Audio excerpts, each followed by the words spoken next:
Samajwadi party के राष्ट्रीय अध्यक्ष अखिलेश यादव आज प्रयागराज पहुंचे, जहां उन्होंने भाजपा नेता रीता बहुगुणा जोशी के पति सीसी जोशी के निधन के बाद भाजपा नेत्री रीता जोशी को सांत्वना देने उनके आवास पहुंचे। इस दौरान उन्होंने न सिर्फ देश की गड़बड़ाई अर्थव्यवस्था पर सवाल उठाए, बल्कि नीट परीक्षा पेपर लीक होने पर बीजेपी को कटघरे में खड़ा किया है। सपा मुखिया और यूपी के पूर्व मुख्यमंत्री अखिलेश यादव ने कहा है कि भारतीय जनता पार्टी की कथानी और करनी में खासा फर्क है। उन्होंने कहा कि प्रधानमंत्री जी जितना विदेश यात्रा में देश की जनता का पैसा खर्च कर रहे हैं, इसका असर भी भारत की अर्थव्यवस्था पर पड़ा है।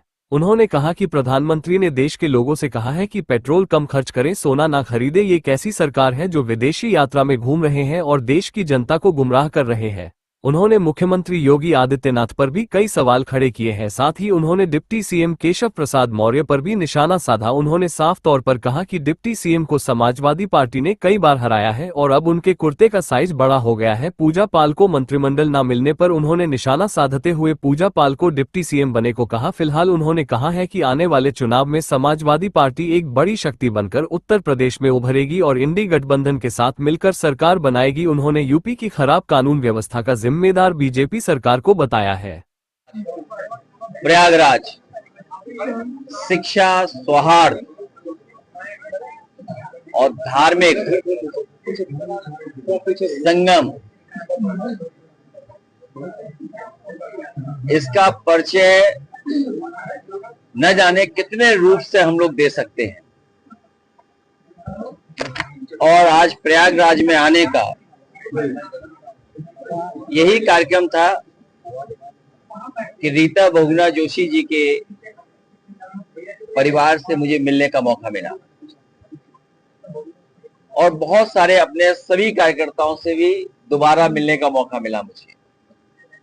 हालांकि मैंने बहुत सारी बातें एयरपोर्ट पे कर दी थी, लेकिन आप लोगों के बीच में जब मैं बातचीत कर रहा हूं, सुनने में आया है और रात की ही जानकारी में आ गया था या सुबह भी जानकारी में था लोगों को, नीट के पेपर ही गड़बड़ा गया। जैसे हमारे देश की अर्थव्यवस्था गड़बड़ाई हुई है, वैसे ही इनकी हर परीक्षा की व्यवस्था गड़बड़ाई हुई है। परीक्षा जब भी होती है तब लड़खड़ा जाती है और हमारी अर्थव्यवस्था भी लड़खड़ा गई है। जो ये कथन कहे गए हैं, ये कथन नहीं है, ये पतन होने जा रहा है इनका। जो लोग लोकसभा में हारे हैं, अब जनता उन्हें हराएगी।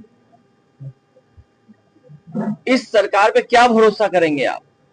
जो लोग कहते थे $5 ट्रिलियन की इकोनॉमी बनाएंगे, जो $5 ट्रिलियन की इकोनॉमी का सपना दिखा रहे थे, वो पाबंदियां लगा रहे हैं। हमें आपको पाबंदी में और न जाने क्या क्या समझा दिया और सुनने में आया खुद हवाई जहाज लेकर के बाहर जा रहे हैं।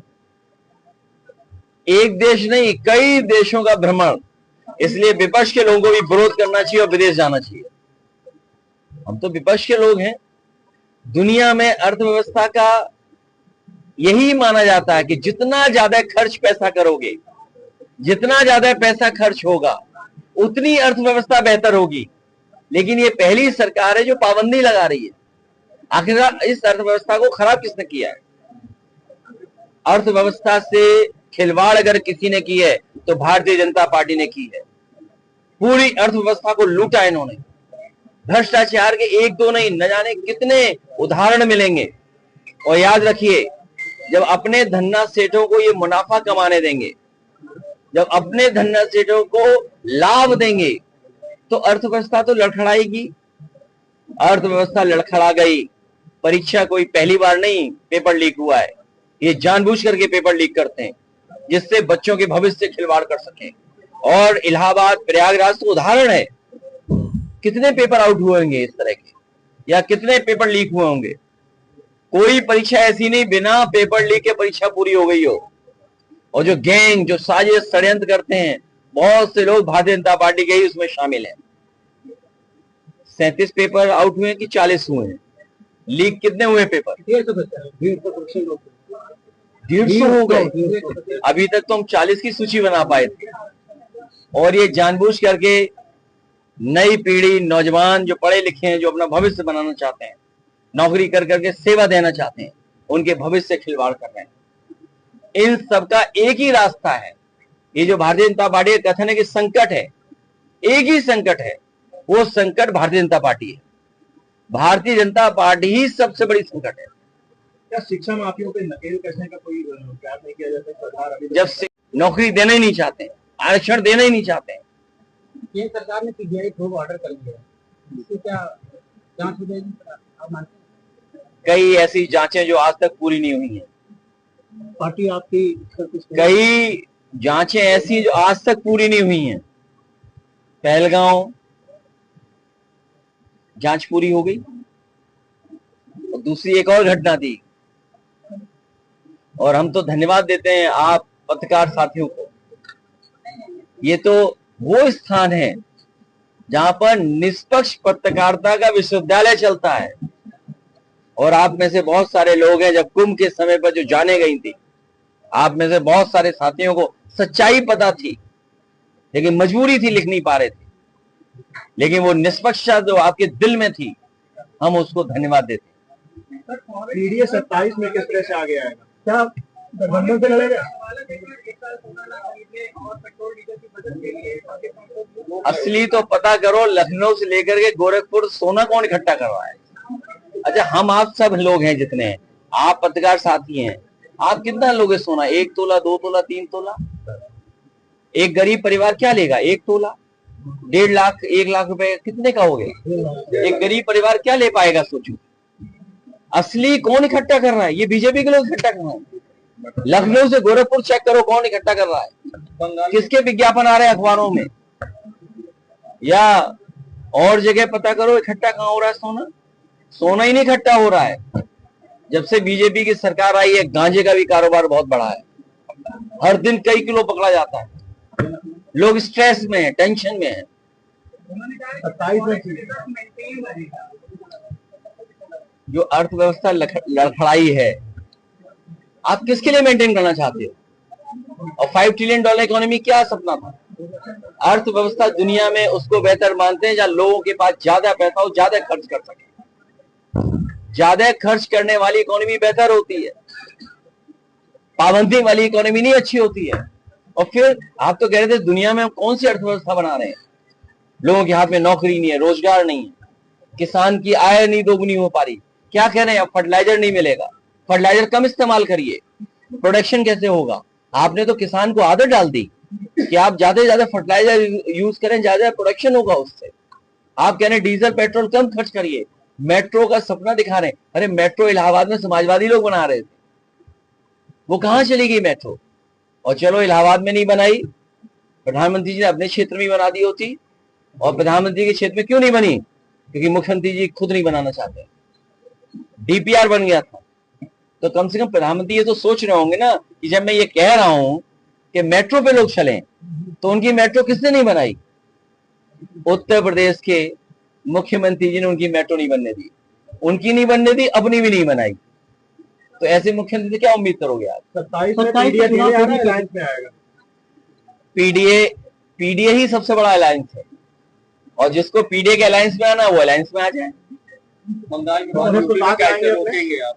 कांग्रेस को साथ इंडी गठबंधन के साथ जाएंगे, इंडी गठबंधन के साथ जाएंगे। पहले नाम सही लो, अगर नाम सही नहीं लोगे हम जवाब नहीं देंगे। सबके लिए खोले हुआ है, बहन जी भी हो। पीडीए इतनी बड़ी छतरी है कि सब आ सकते हैं उसके अंदर। एक चर्चा हो रहा है, और मुख्यमंत्री जी से बहुत लगाव था। प्रयागराज के लोग बेहतर समझते होंगे कि डिप्टी सीएम साहब भी बहुत कोशिश में थे। जब डिप्टी सीएम साहब अपने स्टूल पर गद्दी नहीं लगवा पाए, कम से कम विभागीय अच्छा मिल जाए, तो क्या उम्मीद करोगे आप? आपको सोचना चाहिए कि लिखा हुआ पढ़ा जाता था, वो लिखने वाले कौन थे? किसके प्रति इतना लगाव था जो लिख करके कोई दे रहा था? हम तो चाहते हैं कि पूजा पाल जी को डिप्टी सीएम बना दिया जाए, 2 स्टूल वालों में से एक का स्टूल छीन लिया जाए। ये क्योंकि शपथ तो हो ही चुकी है, एक ही शपथ होनी है बस। बंगाल में चुनाव जीतने के बाद सचिवालय को धुआं लाइट से पूरी तरह सजा दिया गया है यूपी की तरह, और यूपी में आप लोग कैसे रोके? जो बंगाल में बुलडोजर चलने लगा। देखिए मुझे नहीं पता कौन सी लाइट, महंगाई चरम सीमा पर है, इसके लिए कुछ बोलिए। ये बीजेपी का पतन होने जा रहा है। ये जो कथन दे रहे हैं महंगाई को लेकर, ये महंगाई क्यों है? ये भ्रष्टाचार और मुनाफे की वजह से। जब ये अपने धन्ना सेठों को ज्यादा मुनाफा कमाने देंगे और जब अपने धन्ना सेठों को भ्रष्टाचार में रखेंगे तो क्या होगा? किन मुद्दों पर 27 क्या है? कोई रणनीति नहीं बताएंगे। पीडीए भारतीय जनता पार्टी को सोने नहीं देगी और हमारे इन मौर्य जी को जो हराया है, हरा दिया ना आपको, बिल्कुल हरा दिएगा, बताइए। हमारे पीडीए के हरा दिया इनको, जैसे अभी जीते वैसे ही जीतेंगे। प्रयागराज में एक दलित युवक की हत्या हुई है, 20 घंटे तक शव रख के घर वाले जो है प्रदर्शन कर रहे हैं, क्या कहेंगे? मैं दुखी हूँ और मुझे जानकारी मिली, हमारे साथियों ने बताया है और पूरी घटना के बारे में बताया है। उस नौजवान को सरोज को न्याय मिले और उस परिवार के इस दुख की घड़ी में हम परिवार के साथ। केशव प्रसाद मौर्य ने कहा है सपा 2027 में साफ हो जाएगी, सपा पार्टी हो जाएगी। 47 का बात, 47 का देखिए 47 तक गिनती होगी। देखिए आप बात समझ नहीं पा रहे, फिर दोबारा पूछ रहे हैं। केशव प्रसाद मौर्य ये कह रहे हैं कि भाई सपा साफ हो जाएगी, जबकि वो खुद विधानसभा ही था। देखिए जो 47 ये बता रहे हैं, जो 47 बताते हैं, उससे पहले एक और गिनती लेते थे, वो लेना भूल गए। याद कीजिए क्या बोलते थे कि 27 और फिर 5 32, फिर कहते थे 37 और फिर कहते थे 47 तक नहीं आएंगे। एक्चुअली क्या है, वो अपने कुर्ते का साइज बता रहे हैं। ये जो कमर और कुर्ता बढ़ता जा रहा है, गला, नहीं कुर्ते का साइज जो बढ़ता चला जा रहा है उसका साइज बता रहे हैं। और उन्हें कितनी बार हराया हम लोगों ने, बेईमानी न करते तो। कभी एक हमारी पार्टी के साथी ने हराया था, नाम क्या था, संदीप, उनका नाम क्या था जिसने हराया था? अरे बाई इलेक्शन में नहीं, बाई इलेक्शन में, अरे बाई इलेक्शन लोकसभा जहाँ से खाली हुई थी इनकी, नागेंद्र पटेल ने किसने हराया? नागेंद्र पटेल ने हराया। और फिर कहाँ लड़ने गए थे? कौशाम्बी किसने हराया था? पल्लवी पटेल ने हराया। समाजवादी पार्टी चुनाव चिन्ह साइकिल ने हराया। तो सब बीजेपी के लोग शामिल हैं उसमें, आपको नहीं पता? आज तक को पता है, कई तस्वीर निकालने आज तक वाले, आज तक वालों ने कई तस्वीर निकाली है, यूपी तक वालों ने भी निकाली है और हर अखबार ने निकाली है। अगर आप पे ना निकाली तो आप भी निकाल दो। और एक दो के साथ नहीं है तस्वीर, वोट मांगते हुए वीडियो भी है। भारतीय जनता पार्टी के लिए वो वोट मांग रहे थे, एक मंत्री जी के साथ चल रहे थे। मुझे लगता है कि मुख्यमंत्री जी इसका तस्वीर वीडियो विधानसभा में जरूर सबको दिखवाएंगे। वॉशिंग मशीन कब तक चलेगी? पहले आरोप, ये यहाँ यूपी में ड्राई क्लीन की दुकान है बीजेपी के पास, वॉशिंग मशीन नहीं, ड्राई क्लीन की दुकान है। Bharatiya Janata party dry clean की दुकान है। कलकत्ता में बंगाल पढ़ने लगे उसको, और यूपी में कब पढ़ेंगे? पंजाब में भी पढ़ रहे हैं। अच्छा ये बताइए किस पे पढ़ेंगे? ईडी का किस पे पड़ेगा? जिस पे कंपनी होगी और जिस कंपनी को काम मिला होगा, ठेका कमाया होगा। प्रयागराज में किससे सब ज्यादा कमाया है? नहीं वो मत बोलो, आप मत बोलो, नहीं ईडी वाले सुन लेंगे। देखिए अच्छा आप खुद सोचो ना, अगर ईडी इनकम टैक्स आएगा तो जिन्होंने 9 साल में अपनी बैलेंस शीट को नकली तरीके से बढ़ाया है, और जो सबसे बड़े टैक्स पेयर होंगे, एक तो होते हैं ईमानदार टैक्स पेयर जो रेगुलर अपने 10 साल 20 साल से लगातार टैक्स पे कर रहे हैं, लेकिन कई बार देखते हो जंप आ रहा है। और मैं तो पत्रकार साथियों से कहूंगा कि पिछले 9 साल में जिनकी बैलेंस शीट में, जिनकी कंपनियों में 9 साल में जो जंप दिखाई दे रहा है, जो बड़े टैक्स पेयर बन गए, उनकी छानबीन तो ईडी जरूर करेगा। और ये मैं और आपको बता दूं, बीजेपी वालों के सगे नहीं है।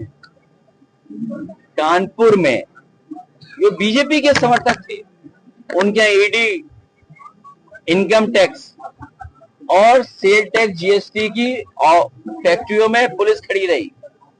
आप पता करना कि नहीं था। गोरखपुर में बीजेपी के ही लोगों को छापा पड़ रहा था। अब प्रयागराज में पता नहीं छापा पड़ा कि नहीं पड़ा।